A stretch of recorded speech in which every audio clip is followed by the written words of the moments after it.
Perseteruan Haji Faisal dengan Tiara Marlen terus berlanjut di ranah hukum. Seperti diketahui, belum lama ini Faisal dan Tiara Marlen tengah menghadiri mediasi kasus pencemaran nama baik. Sayangnya, upaya mediasi di antara keduanya dikabarkan gagal. Hal ini dikarenakan Haji Faisal tak membuka pintu damai pada Tiara Marlen.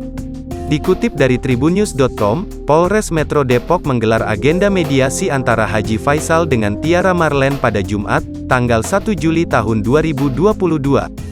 Karena mediasi tersebut gagal, kini kasus pencemaran nama baik yang menjerat Tiara Marlen akan terus berlanjut. Bak abis kesabaran dan sudah murka, mertua mendiang Vanessa Angel ini akhirnya kembali buka suara. Kekeh memproses Tiara Marlen sesuai hukum, Faisal rupanya memiliki alasan kuat. Haji Faisal sendiri sebenarnya mengakui jika ia dan Tiara tidak memiliki masalah sedikit pun. Hanya saja, besan Dodi Sudrajat itu mengaku tak terima saat keluarganya diusik.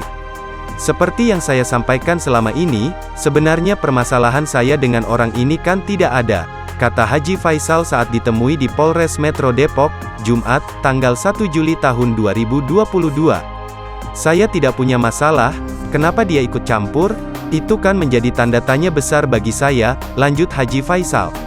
Menurut Faisal, apa yang dilakukan Tiara yang menyinggung menantunya hamil di luar nikah adalah kesalahan besar. Sebab, Tiara yang dianggap pihak luar tidak mengetahui betul bagaimana anak dan menantunya sebelum berumah tangga. Untuk itu, Faisal tetap melanjutkan proses hukum kasus pencemaran nama baik ini untuk memberi efek jera. Sebagai kepala keluarga, Faisal mengaku berhak melindungi dan menjaga nama baik anak-anaknya. Saya hanya bermasalahkan dengan besan saya, kok ada pihak lain yang ikut-ikut malah menyampaikan hal-hal yang kurang berkenan tentang menantu saya. Tentang anak saya, tentang saya, istri saya. Tentu hal itu harus saya bentengi, saya lindungi keluarga saya, tutur Haji Faisal.